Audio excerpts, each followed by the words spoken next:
हाँ जी, तो स्टूडेंट्स अस्सलाम वालेकुम। आज का जो हमारा लेक्चर है वो है स्पेशल डोमेन प्रोसेसिंग के ऊपर। तो चलिए आइए अपना लेक्चर स्टार्ट करते हैं। सबसे पहले नंबर पे आता है हिस्टोग्राम प्रोसेसिंग। तो ये यहाँ पे आपको एच आर ऑफ के नज़र आ रहा है। इसका पता क्या मतलब है? Histogram processing of input intensity, मतलब कि गिवन इंटेंसिटी कह सकते हो। आर से आपको पता है इंटेंसिटी मेंशन आउट होती है।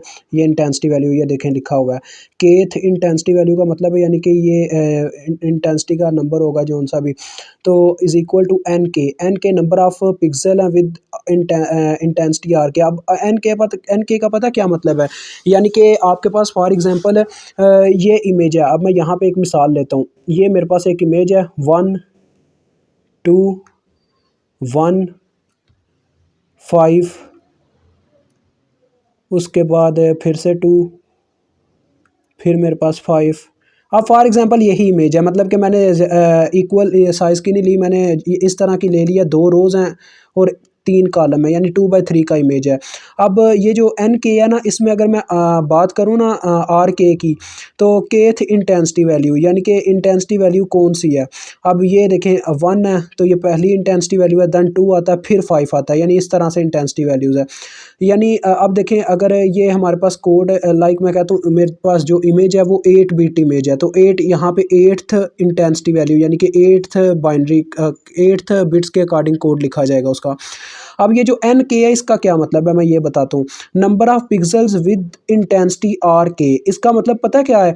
यानी कि कितने नंबर ऑफ पिक्सल हैं इस इंटेंसिटी वैल्यू के साथ। अब देखें अगर मैं 2 की बात करता हूँ, ये एक इंटेंसिटी वैल्यू है ना 2, तो इस पूरी इमेज के अंदर इस इंटेंसिटी वैल्यू के साथ कितने पिक्सल हैं? 2 हैं, एक ये और एक ये, 2 पिक्सल हैं।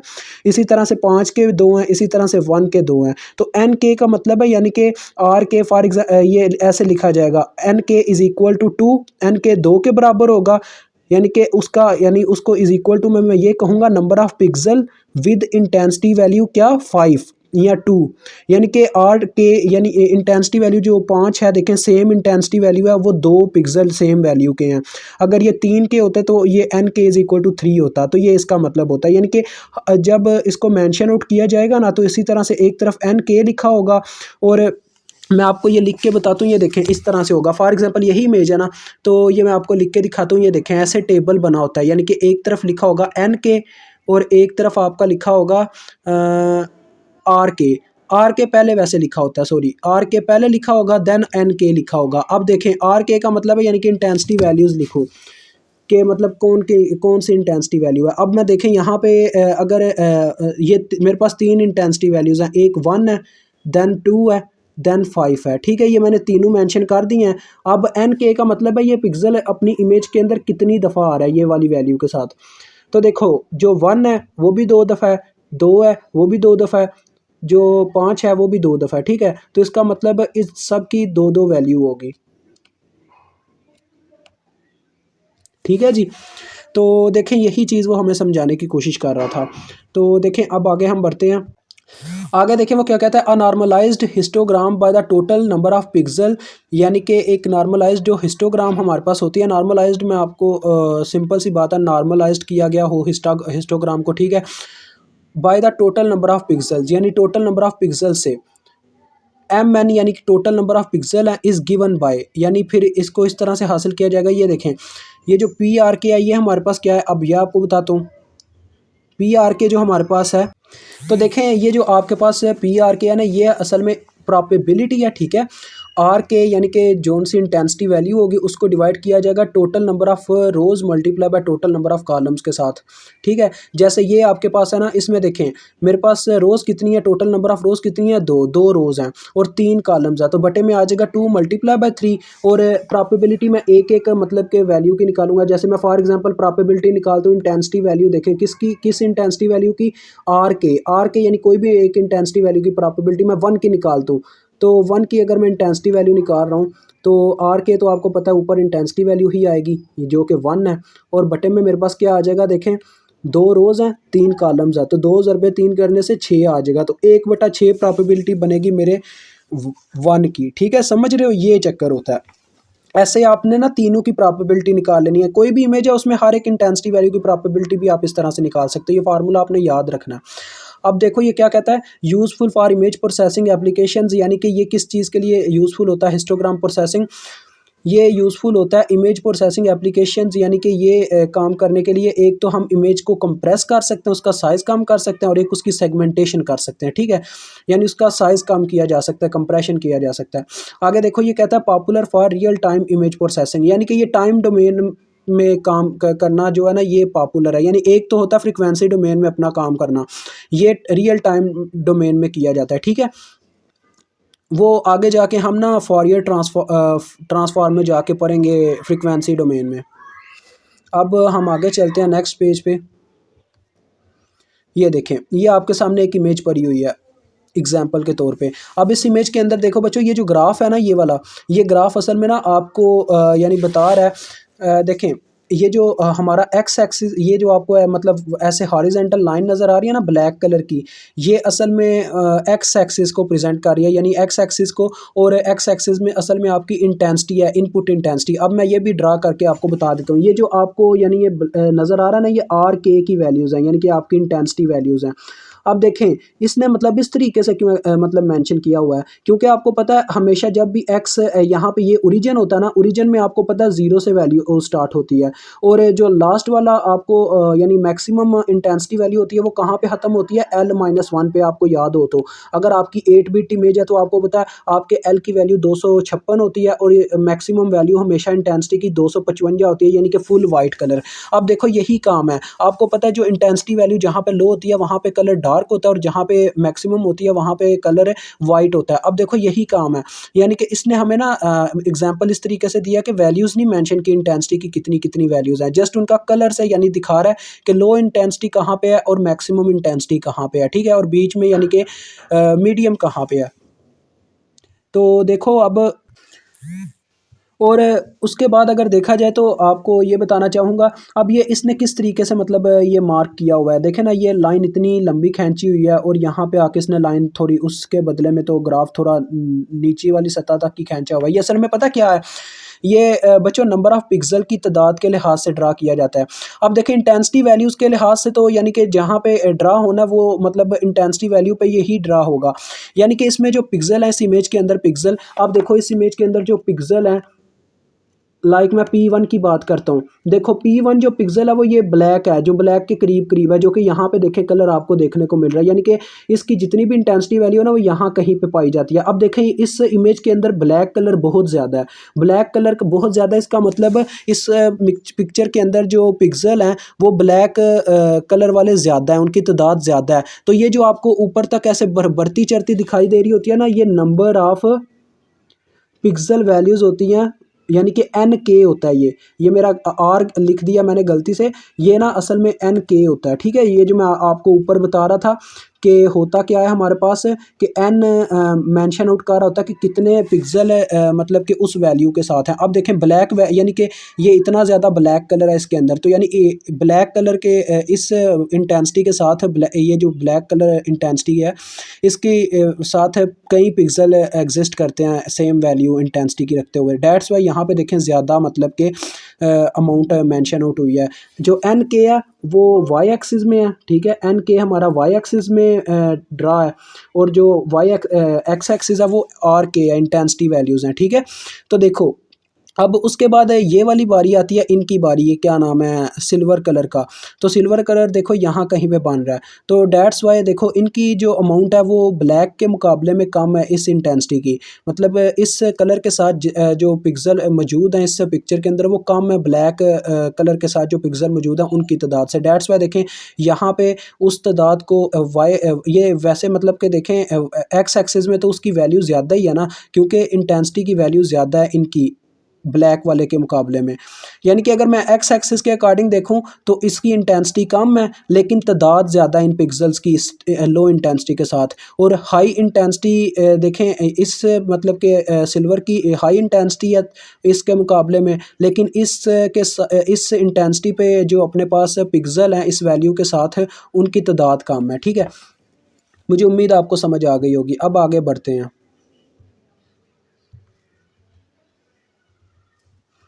अब ये भी एक आपके सामने जो है ना ड्रा की गई हुई है एग्जांपल के तौर पे। यहाँ पे देखें क्या है जी कि ब्लैक कलर बहुत ज़्यादा है, ठीक है, थोड़ा सा बस ये ना यहाँ पे नज़र आ रहा है सिल्वर कलर सा, और ये देखें फुल प्योर वाइट है थोड़ा सा एरिया। तो इस वजह से देखें ये जो एक्स एक्सिस पे इंटेंसिटी वैल्यू है, आपको पता फुल वाइट का मतलब होता है मैक्सिमम इंटेंसिटी, हाईएस्ट वैल्यू।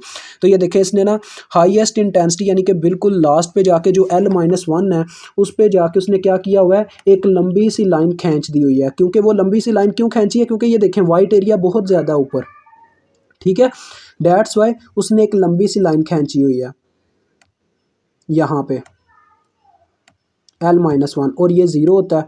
अब ज़ीरो का मतलब है फुल डार्क। ये देखें ये थोड़ा सा डार्क एरिया भी डेट्स वाई यहाँ पे ना थोड़ा सा एग्जिस्ट कर रहा है। उसके बाद ये थोड़े बीच वाले भी एरियाज़ हैं, तो डेट्स वाई इनके अंदर भी आपके पास ये सिग्नल एग्जिस्ट कर रहा है, ठीक है। तो अभी मैं आपको ये अपने दोस्त के नोट्स दिखाना चाहूँगा। इसने यहाँ पे थोड़ा बहुत लिखा हुआ है, देखें क्या कहता है।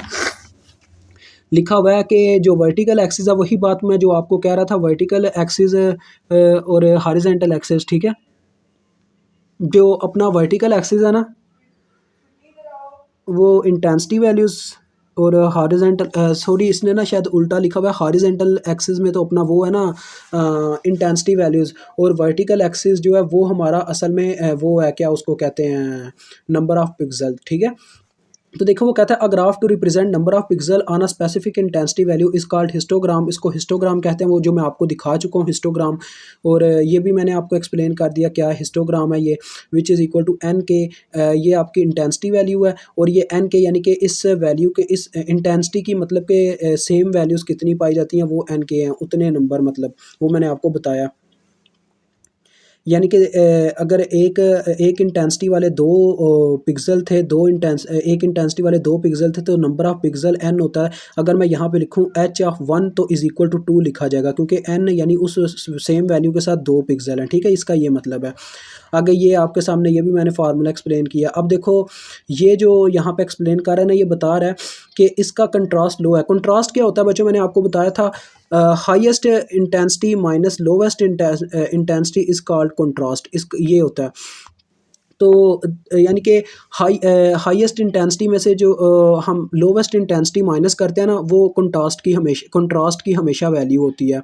तो अब मैं आपको इसकी जाके मिसाल दिखाता हूँ। देखें नीचे लिखा भी है इस दोस्त ने, difference between high and low intensity is called contrast, ठीक है। अब देखें यहाँ पे ना ये वाली इसके लिए भी मिसाल मौजूद है, ये मैंने ना लिख के रखी हुई है। अब देखो बच्चों ज़रा समझिएगा, मैं इनको यहाँ पे पहले ख़त्म करना चाहूँगा, ठीक है।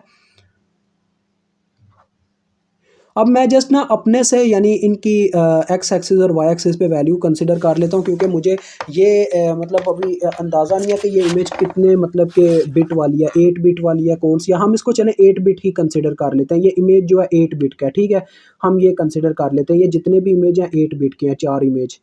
यहाँ पे आपको समझ आएगा कंट्रास्ट कैसे पता चलता है, हाई है। तो ये देखें ये कह रहा है हिस्टोग्राम ऑफ डार्क इमेज, यानी कि ये जो इमेज है ये डार्क है, ये आपको खुद नज़र आ रही है। देखो बच्चों ना ये जो मतलब वाइट होने चाहिए ना ये वाइट है, और ये एरिया तो वैसे ही डार्क है, ब्लैक कलर में है। तो डेट्स वाई इसको ये क्या कह रहा है कि हिस्टोग्राम ऑफ डार्क इमेज, ठीक है। तो देखें इसकी ये ग्राफ से पता चल पा रहा है। ये देखें यहाँ पे ये इंटेंसिटी देखें, आपको पता है यहाँ पे लो होती है बिल्कुल मिनिमम, तो लिहाजा उसके करीब करीब है, तो इसका मतलब 10 20 30 इतनी कोई वैल्यू होगी इंटेंसिटी की। और इसकी बात करूँ तो ये हम इस तरह से कर लेते हैं। देखो बच्चों ये जो लाइन है ना इसको 20 कंसिडर करते हैं, ठीक है। यानी यहाँ से लेके यहाँ तक 20 इंटेंसिटी, फिर यहाँ से लेके यहाँ तक 40, यहाँ से लेके यहाँ तक 60, ये 80 और ये 100 तक हम इंटेंसिटी कंसिडर कर लेते हैं, जस्ट आपको समझाने के लिए। अब देखो ये इसके सेंटर में जाके ख़त्म हो रहा है तकरीबन 20 और 40 के, इसको हम समझ लेते हैं ये हाईएस्ट इंटेंसिटी यानी सिग्नल की 30 है, ठीक है, ये हाईएस्ट इंटेंसिटी है। और लोवेस्ट देखो 0 के थोड़ा थोड़ा करीब है, तो ये 5 होगी, ठीक है, 5 के करीब होगी, क्योंकि ये 20 है ना, ये 20 है, तो 20 से काफ़ी पीछे ये 5 होगी। लोवेस्ट इंटेंसिटी 5 है, हाईएस्ट 30 है। तो इसकी इंटेंसिटी पहली इमेज की इंटेंसिटी हाईएस्ट कितनी है, 30, ठीक है।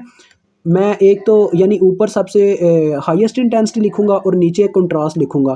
कंट्रास्ट आपको पता है कैसे निकालना, 30 में से -5 होगा तो 25 इसका कंट्रास्ट है। हम सबको कंपेयर करके देखते हैं यानी कि किसका इंट्रास्ट कितना है। अब देखें इसका अगर देखते हैं बच्चों, तो ये 20 और ये 40 है, 40 से थोड़ा सा पीछे है ये, तो इसको हम 35 तो कह नहीं सकते, इसको हम कह सकते हैं, चले 35 ही कह लेते हैं। ये जो पॉइंट है ना इसको 35 कह लेते हैं। तो यानी हमारे पास इस इमेज में देखें ये क्या है, histogram of low contrast image, यानी ये इमेज जो है ये डल है, डल। देखें ना, ये ना ज़्यादा ब्लैक है और ना ज़्यादा मतलब कि सफ़ेद है, ये थोड़ी डल इमेज है। तो इसकी वजह से देखें अपने पास क्या आ रही है, क्या इसको कहते हैं, लोवेस्ट इंटेंसिटी कितनी आ रही है, अभी अभी मैंने आपको बताया 35, ठीक है, क्योंकि 40 की लाइन के पीछे थोड़ा सा है। और आगे देखें ये इसके बाद 60, ये 60 बनता है ना, 60 से थोड़ा सा पीछे है, यानी कि कह सकते हो इसके सेंटर में होता फिर तो हम कहते 50 है, क्योंकि ये 40 ये 60, इसको हम 55 समझ लेते हैं, ठीक है, 55, ये 55 है। हाईएस्ट इंटेंसिटी इस इमेज की कितनी है, 55, ठीक है। अब इसकी इंटेंसिटी की बात करूं तो देखें हाईएस्ट, इसकी इंटेंसिटी जो है हाईएस्ट वो 55 है इस इमेज में। और अगर इसका वो निकालें हम कंट्रास्ट, 55 माइनस 35 करें तो कितना निकलता है, वो निकलेगा, देखें 5 माइनस हुआ, फिर 30 माइनस हुआ 20। अब देखें ये जो है ना लो कंट्रास्ट इमेज है, यानी इसमें इतना डिफरेंस नहीं है, ठीक है। तो अब इसकी बारी आती है, देखें इसमें अगर हम यहाँ पे हिसाब लगाते हैं तो ये 20, ये 40 और ये होगा 60, 60 से यानी सेंटर में कहीं आ रहा है तो ये 50 बनता है। और देखें ये 50 हो गया, ये लोवेस्ट इंटेंसिटी होगी हमारी। और देन ये देखें मैक्सिमम इंटेंसिटी पे भी हमारे पास यहाँ पे एग्जिस्ट कर रहा है, क्योंकि देखें इस इमेज में वाइट कलर एग्जिस्ट कर रहा है और वाइट की सबसे हाईएस्ट इंटेंसिटी होती है। तो मैंने आपको बोला था हम इसको 100 तक समझेंगे हाईएस्ट इंटेंसिटी को। तो यानी इसकी देखें हाईएस्ट इंटेंसिटी 100 है, इसका क्या क्या आंसर आ रहा है, 100 हाई इंटेंसिटी और 50 इसका आ रहा है कंट्रास्ट, यानी मैक्सिमम में से लोवेस्ट माइनस की तो हमें वो मिल गई ना, क्या उसको कहते हैं, ये 50 है, ठीक है। अब इसकी बात करूँ तो देखिए ऊपर लिखा हुआ है हिस्टोग्राम ऑफ लाइट इमेज, यानी कि ये इमेज लाइट है, यानी कि लाइट फुल है, वाइट इमेज है, इसका ये मतलब है। अब इसकी बात करूं तो देखो बच्चों यहाँ पे इमेज से पता चल पा रहा है इसका जो अपना कंट्रास्ट होगा वो काफ़ी ज़्यादा होगा, हाई कंट्रास्ट होगा। वो देखें कैसे, क्योंकि जो एरिया ब्लैक होना चाहिए वो ब्लैक हो गया और जिस एरिया को यानी कि जिस टर्म को वाइट होना चाहिए था वो वाइट के करीब करीब चली गई है, फुल वाइट तो नहीं लेकिन तकरीबन वाइट के एरिया के पीछे करीब करीब ही है। तो ये देखो ये यहाँ पे इसकी सबसे लोवेस्ट वैल्यू है कंट्रास्ट की कितनी, ये हम कह सकते हैं 5 है, 5। और ये देखें लास्ट में जाके इसकी यहाँ पे लाइन लगी हुई है, यानी कि मैक्सिमम वैल्यू पे 100 पे। तो इसकी जो अपने पास हाईएस्ट इसकी बात करूँ तो इंटेंसिटी हाई इंटेंसिटी इसकी 100 है। और अगर इसका वो निकालूँ अपना कंट्रास्ट तो वो 95 निकल रहा है। देखें 100 में से -5 किया तो 95 आया। तो देखो बच्चों आपको अब साफ साफ नज़र आ रहा है क्या चक्कर, ये ऊपर लिखा भी हुआ है हाई कंट्रास्ट इमेज। देखें ना इस इमेज का कंट्रास्ट भी हाई है और अपने पास इसकी इंटेंसिटी भी हाई है। तो ये इमेज सबसे बेटर है, इन चारों में से सबसे बेटर ये इमेज है। देखिए अब इसकी अगर हम टर्म लगाएं यानी कि कौन सा किस नंबर पे है, सबसे फर्स्ट नंबर पे ये अगर हम ये कहें कि बेटर इमेज के अकॉर्डिंग, या इस तरह से चलो समझाता हूँ। ये देखो सबसे पहले नंबर पे आता है अपने पास ये वाला इमेज। अगर देखा जाए तो देखें कैसे, क्योंकि इसकी जो हाई इंटेंसिटी है ना वो 30 है, जो कि सबसे कम है। देखें इसकी 30 है ना, उसकी 55 है, इसकी 100 है, इसकी 100 है, यानी इंटेंसिटी इस तरह से यानी कि ग्रेजुअली इंक्रीज़ हुई है। इसकी सबसे कम थी हाईएस्ट इंटेंसिटी, और देन ये दूसरी इमेज की इससे हाई थी, ठीक है, इससे ज़्यादा थी, और देन इस इमेज से इसकी ज़्यादा थी हाई इंटेंसिटी, और इन दोनों की सेम ही थी हाई इंटेंसिटी। लेकिन अब अगर कंट्रास्ट की बात करूं तो इसका कंट्रास्ट इसके मुकाबले में ज़्यादा है, ठीक है। देखें उसका कंट्रास्ट 20 निकला था, इसका 25 है। तो ये इससे यानी इन दोनों का अगर कंपैरिजन किया जाए तो ये इससे हाई कंट्रास्ट है, ठीक है। हम ये कह सकते हैं इन दोनों अगर ये पेपर में आ जाए तो हम ये कहेंगे that is high contrast image, ठीक है। देन यानी इसके मुकाबले में ये हाई कंट्रास्ट इमेज है, हम ये कहेंगे। और देन आगे देखें कि इसका अगर देखा जाए तो ये दोनों से बेटर है, क्योंकि ये 50 का कंट्रास्ट बना रहा है, तो उस लिहाज से देखा जाए तो ये इन दोनों से बेटर है, ठीक है। और उसके बाद देखा जाए तो इससे भी बेटर जो कंट्रास्ट की फॉर्म में आता है वो ये वाला इमेज है सबसे टॉप पे 95। अब अगर इसको मैं 255 के करीब करीब देख रहा होता ना तो ये 255 के करीब करीब भी बना रहा होता, मतलब 250 या 250, हाँ इतना कह सकते हो, 250 या 245 के करीब इसका कंट्रास्ट बनना था। लेकिन हमने 100 तक ही कंसिडर किया ना, अपनी मर्जी से रीडिंग ले रही है, दैट्स वाई ऐसे आपको दिखाई दे रहा है। अब आगे चलते हैं, रुकें नेक्स्ट पेज पे, ये मुझे उम्मीद है आपको समझ आ गई होगी जी। तो ये देखें हिस्टोग्राम इक्वलाइजेशन और लीनियराइजेशन कैसे अप्लाई किया जाता है। देखो वो कहता है यूनिफॉर्मली डिस्ट्रीब्यूट इंटेंसिटी वैल्यूज़, यानी कि हम इंटेंसिटी वैल्यूज़ को यूनिफॉर्मली यानी कि इक्वली डिस्ट्रीब्यूट करते हैं हिस्टोग्राम के अंदर, ठीक है। Histogram over full intensity range to enhance contrast, यानी कि ये पता क्या कहना चाह रहा है, ये कह रहा है हिस्टोग्राम के अंदर अगर इंटेंसिटी वैल्यूज़ को यूनिफॉर्मली यानी कि बराबरी के तौर पर हर इंटेंसिटी वैल्यू पे अगर आपने वो किया हो ना, डिस्ट्रीब्यूट किया हो, तो फिर आपका कंट्रास्ट इन्हेंस होता है। और ये आपने अभी अभी देखा है, ये देखें इस इमेज के अंदर इन्होंने क्या किया हुआ था, ये देखें हर इंटेंसिटी वैल्यू पे जो अपना मतलब कि हर इंटेंसिटी वैल्यू पे नंबर ऑफ पिक्सल की जो वैल्यूज़ थी ना, उनको डिस्ट्रीब्यूट किया हुआ था इक्वली। देखो यहाँ पे भी उतने ही हैं, यहाँ पे भी उतने ही हैं, यहाँ पे भी उतने ही हैं, यानी कि अप्रॉक्सीमेटली ये यूनिफॉर्मली, और अप्रॉक्सीमेटली ही होता है, बिल्कुल यूनिफॉर्म नहीं होता, अप्रॉक्सीमेटली ही होता है। तो डेट्स वाइज का हाई कंट्रास्ट है, इससे क्या हुआ है, कंट्रास्ट इनहेंस हो गया, वो ये कहना चाह रहा है इससे मतलब कि लाइन में। तो देखिए वो कहता है इंटेंसिटी मैपिंग की कैसे जाती है, ये आपने फंक्शन आपको याद होगा पढ़ा हुआ है, s is equal to T r. तो एस हमारे पास असल में आउटपुट इंटेंसिटी है, आर हमारे पास इनपुट इंटेंसिटी है। आर की रेंज हमेशा 0 से L-1 तक होती है, और आपको पता है एल असल में नंबर ऑफ लेवल्स होते हैं, और वो कैसे फाइंड आउट होते हैं, आपकी जो इमेज होती है वो बताई गई होती है, 8 बिट इमेज है, 6 बिट इमेज है, कितने बिट इमेज है, वो के की वैल्यू होती है। यानी कि वो जो लिखा होता है ना, यानी इस तरह से, ये देखें के बिट इमेज इस तरह से लिखा होता है, यानी कि वो जो नंबर लिखा होता है वो के की वैल्यू होती है, और के को यहाँ पे पुट करके आप देख सकते हो के बिट इमेज ऐसे होता है। अब अगर मेरे पास होता 8 बिट इमेज, ठीक है, फॉर एग्जांपल 8 बिट इमेज मेरे पास आ जाता है, तो के की वैल्यू 8 हो गई, और 2 की पावर 8 करके देख लो आप अपने कैलकुलेटर पे भी 256 आता है, 256 आएगा।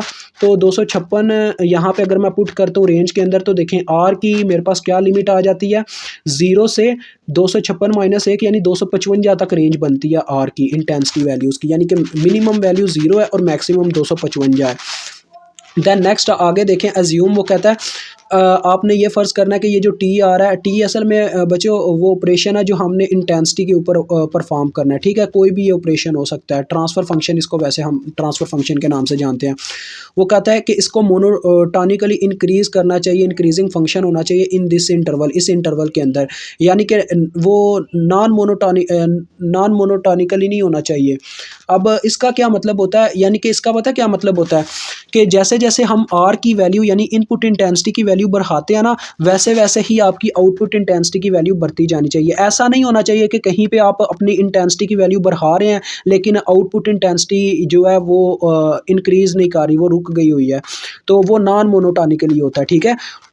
अब देखो ये नीचे बता रहा है कि टी आर की भी वही रेंज बनती है जो आर की है, तो एक ही बात है यार।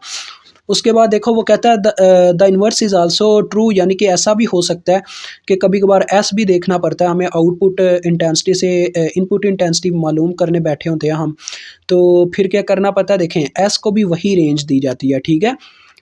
क्योंकि देखो ना ये वही बात करना चाह रहा है इसकी कि देखो मोनोटोनिकली की अगर जितनी आर की वैल्यूज़ उतनी ही एस की वैल्यूज़ आएंगी। ये नहीं हो सकता कि आर की वैल्यूज़ 50 हैं और एस की वैल्यू 45 होगी, और 45 क्यों होंगी। आप देखें 45 एक ही सूरत हाल में हो सकती है कि आर की किसी 5 वैल्यूज़ पर सेम आंसर एस का आता होगा, ऐसा फिर हो सकता है, ठीक है। तो ये मैं आपको कहना चाह रहा हूँ वो नॉन मोनोटोनिकली होता है, लेकिन ये देखें ना, ये कहता है एस की भी उतनी ही वैल्यू होंगी जितनी आर की वैल्यू होंगी। इसका पता क्या मतलब है, इसका यही मतलब है कि आर की हर एक वैल्यू पे डिफरेंट एस की वैल्यू आनी चाहिए, वो मोनोटोनिकली इंक्रीजिंग होता है। अब ये मैं आपको नीचे दिखाता हूँ, देखें वो कहता है with condition that T R is strictly monotonically increasing function. वो कहता है कि ये कंडीशन लाजमी होनी चाहिए कि टी आर आपका जो है वो स्ट्रिक्टली मोनोटोनिकली इंक्रीजिंग फंक्शन होना चाहिए। तो अब मैं आपको नीचे इसका ना वो ग्राफ दिखाता हूँ जिससे आपको ज़्यादा समझ आ जाएगी। ये देखें, ये पहला जो मेरे पास ग्राफ है ये नॉन मोनोटोनिकली है, ठीक है। वो किस तरीके से, वो मैं आपको बताता हूँ क्यों। ये नॉन मोनोटोनिकली है, नॉन मोनोटोनिकली, ठीक है जी। और ये दूसरा मोनोटॉनिकली है। मोनोटॉनिकली वो क्यों है और ये क्यों नहीं है वो मैं आपको बताता हूँ। देखिए मोनोटॉनिक का मैंने आपको बोला कि मोनोटॉनिकली उसने लिखा हुआ है इंक्रीजिंग फंक्शन होना चाहिए। इंक्रीजिंग को अगर हम थोड़ी देर के लिए साइड पे करें, मोनोटॉनिकली क्या होता है, मोनोटॉनिकली का मतलब ये है कि ये देखें, ये आपका एक्स एक्सिस पे क्या है, आर है इनपुट इंटेंसिटी, और वाई एक्सिस पे क्या है, टी आर यानी कि एस है, क्योंकि आपको पता है टी आर ही आपका एस होता है, ये एस के बराबर था, तो ये एस की वैल्यूज हैं यानी आउटपुट इंटेंसिटी की। तो देखो हो क्या रहा है, जैसे जैसे आर की वैल्यू एक्सचेंज हो रही है यानी यहाँ पे चेंज होती जा रही है, वैसे वैसे यहाँ पे जो आउटपुट है उसकी वैल्यू भी चेंज होती जा रही है, यानी कि हर एक इनपुट वैल्यू पे एक आउटपुट वैल्यू है यहाँ पे, ये देखें। यानी यहाँ पे फॉर एग्जांपल अगर यहाँ पे इंटेंसिटी की वैल्यू 2 है तो यहाँ पे भी अपने पास सिग्नल के अकॉर्डिंग, ये जो सिग्नल एग्जिस्ट कर रहा है इसके अकॉर्डिंग आउटपुट की भी कोई और ही मतलब के आंसर है, वो कुछ भी हो सकता, लाजमी नहीं है 2 ही हो। सेम आंसर की बात नहीं हो रही यहाँ पे, सेम इस चीज़ की बात हो रही है कि इंटेंसिटी की जितनी वैल्यूज़ होंगी ना, हर एक वैल्यू पुट करने पे, यानी कि इंटेंसिटी की अगर हम इनपुट इंटेंसिटी की अगर एक वैल्यू पुट करते हैं तो हमें आउटपुट की एक वैल्यू मिलनी चाहिए। ऐसा ना हो कि ये देखें अब यहाँ पे ये नॉन मोनोटॉनिकली क्यों है, क्योंकि ये देखें यहाँ से लेके यहाँ तक का ये जो सिग्नल बीच में एग्जिस्ट कर रहा है, इसमें देखें कि इनपुट की यानी कि मल्टीपल वैल्यूज़ हैं यहाँ पे। फॉर एग्जांपल ये पहली 5 है, अब कुछ भी हो सकती है, मैं वैसे ही बता रहा हूँ, 5 है, 6 या 7 है, ये 3 वैल्यूज़ हैं, और इन 3 वैल्यूज़ पे देखें मुझे आउटपुट में सेम सिंगल वैल्यू मिल रही है, यानी एक वैल्यू मिल रही है, तो ये मोनोटॉनिकली नहीं हुआ, क्योंकि यहाँ पे क्या हो गया, यहाँ पे इनपुट की डिफरेंट वैल्यूज़ पे मुझे एक आउटपुट की सेम वैल्यू मिल रही है, तो डैट्स वाई ये नॉन मोनोटॉनिकली हो गया।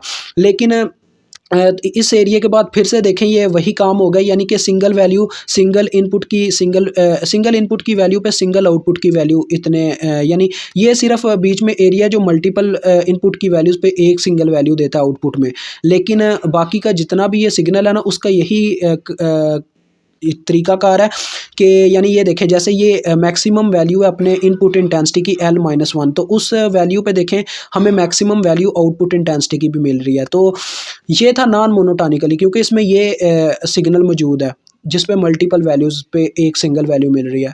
यानी होना ये चाहिए कि अपने पास जो आर की डिफरेंट वैल्यूज़ है ना उन पे डिफरेंट आउटपुट्स होनी चाहिए, सेम आउटपुट्स नहीं आनी चाहिए। तो मल्टीपल वैल्यूज़ पे सिंगल वैल्यू आना ये एक लिहाज का सेम ही होता है, ठीक है, यानी कि सेम वैल्यू होती है। अब देखें इस ग्राफ की बात करता हूँ, तो ये पता है कौन सा है, ये मोनोटॉनिकली है जो कि इंक्रीज़ कर रहा है। अब देखें ना वहाँ पे इंक्रीज़ लिखा हुआ था, इंक्रीज़ का पता क्या मतलब है, यानी जैसे जैसे देखें एक्स एक्सिस में जैसे जैसे मैं इस तरफ मूव करूँगा यानी कि लेफ़्ट टू राइट, तो आप देख सकते हैं कि इनपुट इंटेंसिटी बढ़ेगी, और जैसे जैसे ये ग्राफ अपने यानी ग्राफ अगर ऊपर की तरफ मूव कर रहा है तो इसका मतलब है आउटपुट इंटेंसिटी भी इंक्रीज़ कर रही है। तो यही चीज़ वो हमें कहना चाह रहा था वहाँ पे कि मोनोटॉनिकली आपकी इनपुट इंटेंसिटी के साथ आपकी आउटपुट इंटेंसिटी इंक्रीज़ करनी चाहिए। तो देखें जैसे जैसे मैं इनपुट की इंटेंसिटी बढ़ाता जा रहा हूँ, इनपुट की इंटेंसिटी, वैसे वैसे आउटपुट की इंटेंसिटी इस सिग्नल के अकॉर्डिंग बढ़ती जा रही है, ये हमें बताया जा रहा है। तो ये देखें यहाँ पे बता रहा है कि आर के ऊपर जाके एस के की डिफरेंट वैल्यू, यानी कि इस ग्राफ के अंदर ना ये मोनोटॉनिकली जो है हमारे पास, इसके अंदर पता क्या है, हर एक इनपुट इंटेंसिटी वैल्यू के ऊपर एक आउटपुट इंटेंसिटी वैल्यू है, यानी ऐसा नहीं है कि डिफरेंट इनपुट वैल्यूज़ पे सेम इंटेंसिटी वैल्यू हो, डैट्स वाई ये मोनोटॉनिकली है, ठीक है। तो ये वो समझाना चाह रहे थे, हिस्टोग्राम इक्वलाइजेशन और लीनियराइजेशन का यही एक असूल है, और मैंने आपको बता दिया कि आपने ये चीज़ समझ याद रखनी है कि हमें मोनोटॉनिकली इंक्रीज़ होना चाहिए स्ट्रिक्टली, यानी ये मोनोटॉनिकली ही इंक्रीज़ होना चाहिए, ऐसा ना हो कि सेम आंसर आ रहा हो डिफरेंट इनपुट इंटेंसिटीज़ पे। आगे ये जो है ये इंशाल्लाह हम नेक्स्ट लेक्चर में स्टडी करेंगे, अभी तक के लिए इतना ही, खुदा हाफिज़।